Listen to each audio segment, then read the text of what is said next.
You know, in Pirates of the Caribbean where he says, "Do you believe in ghost stories, Miss Turner? 'Cause you're in one."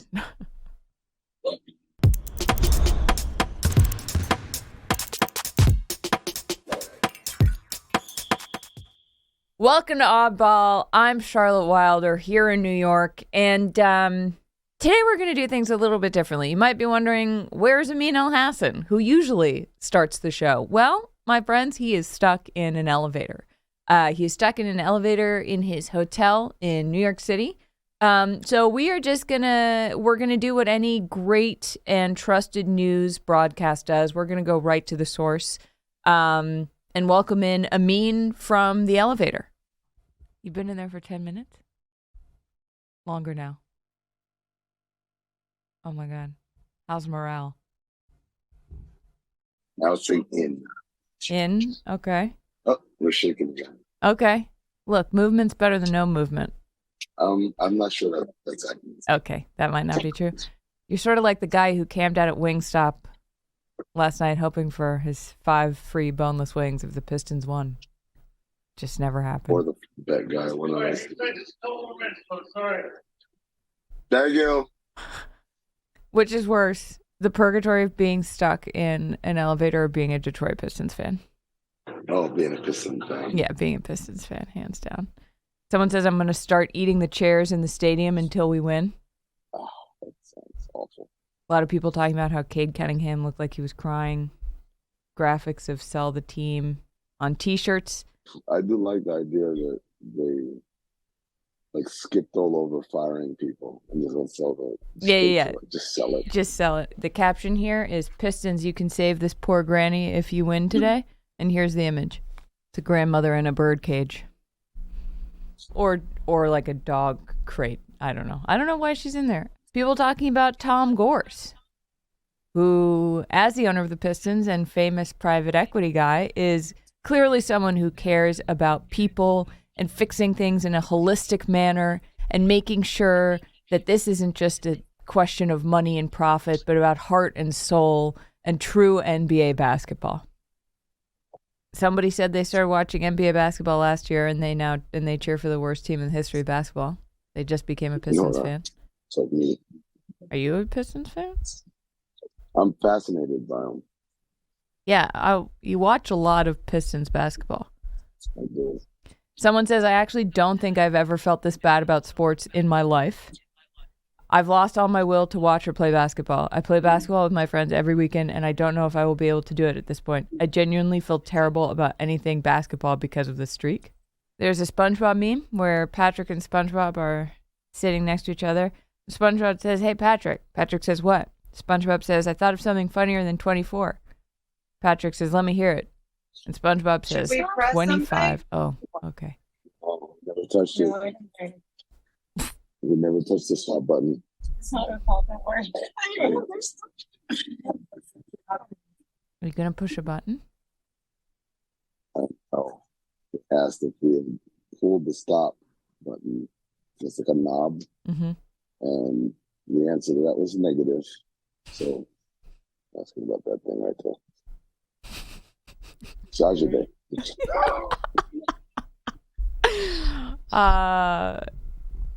Better than yours. You were able to know these things. What does that stand for again? INDP. I'm Googling it off on INDP. How to put an elevator in independent service mode. Find the independent service switch in the elevator cabinet. I think it stands for independent service mode. So it's not like introvert, naturalist, Internally negative, depressed person. It's Amin Elhassan. Ladies and gentlemen. I don't know if that's a good thing or a bad thing right here. It says, okay. Okay, well, this is fascinating. This is like secondhand claustrophobia. I don't know that I've ever experienced it before. Amin just texted, I'm holding in a massive fart. The oxygen is getting hot in here. Worst part is I'm in the middle of the elevator, so I don't even have a wall to lean against. Folks, this is approaching DEFCON, whatever the worst one is. I don't know if it's 10 or 1, but it's getting bad. In in G is what the elevator's saying now. Oh, man, I'm sorry, dude. This sucks. Do you need to hype me up about being stuck in an elevator? So you have to hype me up. I mean, look. My dude. My dude. I know things seem really bad right now because you're stuck in an elevator with what seem to be at least 10 other people, and they're playing Christmas versions, music versions of Christmas music, and you're holding in a massive fart. But you're going to get out of there, buddy. If I have to come over there to that hotel in downtown Manhattan and pry those doors open myself, I will. Co-hosts don't let other co-hosts perish in elevators. So you're going to get out of this. I know it feels bad right now. They have protocol for these things. Elevators are inspected all the time. All the time. And there are ways to... What? Hold on. It says inspection certificate located in manager's office. So, okay, so we don't actually... Convenient. Yeah, we don't actually see it. Okay, but still, I'm sure they have it. And you're going to come out of there bonded for life with those people. Those people could become your, I don't know. I'm reaching. Now I'm really reaching. But it's all going to be okay, and you're going to get out of there. Is there a little kid in there? There is. Yeah. You can't blame the fart on the kid? The protest would be too loud. Way too loud and way too immediate. Can't just leak it out. It's not. No, that's not the. That's not the problem. This sound is not the issue. Whoa, you're moving? Yeah. You want to do the holiday bracket, and I can give you options, and you can say, I'll say first one or second one? Yeah. Okay, great. The number 1 seed is Amin being stuck in an elevator versus the number 16 seed, which is when we lost the audio to our Mitch Richmond interview in Las Vegas for Summer League, which was probably the best interview we've ever done. It's a very tough matchup, but at the end of the day, being stuck in the elevator wins. Okay, all right. Like it pulls away. In the 8th seed, we have just Jordan Poole in general versus 9 seed, which is LeBron James. Jordan Poole. Okay. Number 5, we've got the in-season tournament versus 12 2023 Hall of Fame class. Oh, in-season tournament. Yeah. Then we've got Draymond being Draymond as a 4 seed. Wins. That wins. Over Ja Morant suspension. Yeah. Wemby lottery versus the FIBA World Cup. We didn't really see the lottery, did we? That happened in May, and we didn't start until July. Yeah. So World Cup. Yep. All right. Chris Paul trade versus Summer League / the Sphere. Summer League. Great. The Harden-Morey drama up against Dylan Brooks. Harden. Then we've got the Lillard trade against losing streaks. Losing streak? Okay. Losing streaks. Amin, we've got number 1, Amin stuck in an elevator versus number 8, Jordan Poole. Elevator. Great. Elevator. In-season tournament versus Draymond. Draymond, really? FIBA World Cup up against Summer League. Harden-Morey drama up against losing streaks. Harden. All right, we are heading into the final 4 here. You being stuck in an elevator up against Draymond. Draymond. Summer League up against Harden and Morey drama. Oh. Hey! He got out! Oh my God! Wow, I'm so thrilled for you, my dude. Tell us what was really going on in there. First of all, the kid was chatty as hell. What was he saying? It was a she, and she just kept talking. So this is my first time stuck in an elevator, and I was like, "Kid, it's all our first time stuck in an elevator. Like, I don't live in a sitcom. If I farted, the kid would be like, somebody farted, and it wasn't me." And I'm like, it would be so obvious it was me, and it wasn't a sound issue; it was a smell issue. I knew what I was holding was toxic. Oh my God! How long total was that? That was 42 minutes. Wow. Yeah, I have a story now. Oh, is that my train? That is my train. Okay. All Okay, right, see you guys in bye. a bit. Good luck. Don't get stuck on the train. Well, folks, that was some riveting content from the elevator. Pretty sure first basketball show to be done from an elevator. We are groundbreakers here at Oddball, just trying to innovate and disrupt in this space. When we come back, we will have our championship matchup after we determine who will be facing Draymond. We have currently Summer League versus the Harden drama for a chance in the finals. Stay tuned.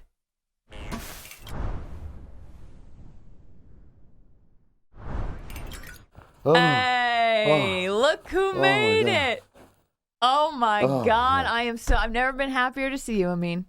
Dude, look, let me tell you something. There is no pain like having what you know is an Oppenheimer level fart inside you in a stuck elevator, 45 minutes with 10 people, and you're just like, I gotta hold it. You're an agent of chaos. Always. All right, here we are. Where we are in the bracket, Charlotte. All okay, right. Amin. We've got a championship on the line. We have one more Final Four game. Summer League versus the Harden drama to face Draymond in the championship. So Summer League was a lot of fun. We got a lot of interviews done. We saw those weird and wacky jerseys. We taped 8 billion cold opens and cold exits. Here's the thing, though. What happened in Vegas stayed in Vegas. The Harden drama took us all over the country. We went to people's weddings. We went to burger place pop-ups and stuff like that. With Bun B? We went to China. We had the wine. We did go to China. The wine sold out in 3 seconds or whatever. We had so many. And then even after he got traded, then we had like, hey, the Clippers can't win a game. It's the gift that keeps on giving. It was a bounty of riches. James Harden, your drama with Daryl Morey. We even talked to a psychic about it. Yeah. Look, man, that's going to be the toughest probably opponent in the rest of this bracket. Okay, well, now we have our championship matchup. Also, can I just say real quick, I miss that. I miss the Harden Morey drama. Like, I know there's still vestiges of it. I know we can still talk about Harden on the Clippers, but the heat of that moment, that when he was in China calling him a liar, like, I miss that high. Yeah. That was a rush. That was great. I mean, and it happened in a time when there wasn't a lot of sports news going on, so it's like, this is the dominant topic. Championship matchup. Draymond being Draymond versus the Harden Morey situation. Oh, it's the battle of two overweight guys who are like really good, but also maybe could do a little bit better in terms of staying in shape. This is an incredible matchup. Really good. Harden, I just told you about all the wonderful times we had with him from the summertime until pretty much a few weeks ago. With Draymond, I feel like there's a lot more lulls, but a lot more peaks, you know. You choke somebody out, ladies and gentlemen. Like, that's pretty next level. Like, Harden, a lot of nyam, nyam, nyam, nyam, talky. Draymond's a man of action. Choking a guy out, flailing his fists and hitting another guy. Talking about, we know that Jordan Poole got traded during the summer, and we talked about that. Yep. Draymond Green getting his money, and what does that mean? Does it kind of like perpetuate for him in his mind that his behavior is okay because anyone who had a problem with it gets punched and shipped away and he gets paid? There's so many things we talk about Draymond, and it's still not done because now he's in counseling and he's out indefinitely. And we're like, okay. And it turned into a mental health crisis for some reason in the blink of an eye. And we all feel sorry for him, and that's the part that he probably hates the most. It's just, I don't want your sympathy. Harden came into a press conference and let everybody know he's not a system player. He is the system. Guys, I know we are a country of action. We are a country that appreciates a can-do attitude of, hey, you know what? Take matters into your own hands. Choke the hell out of that guy. Yeah. But, man, that guy, James Harden, away with words. Here's the difference, right? Because, well, now hold on. Draymond did. So you're taking Harden? Oh, man, this is tough. You got to put me in a corner right here. Well, now you're just used to being in an elevator, so you put yourself there. Yeah. I think I would have to go Draymond. Draymond. Is that a recency bias thing? Because probably a little bit, but also because we don't know how this is going to end, and we don't know what's going to happen when he comes back. And because he joked a guy on the court and then said some wild stuff about it. Although Harden called Morey a liar in China. In China. Like,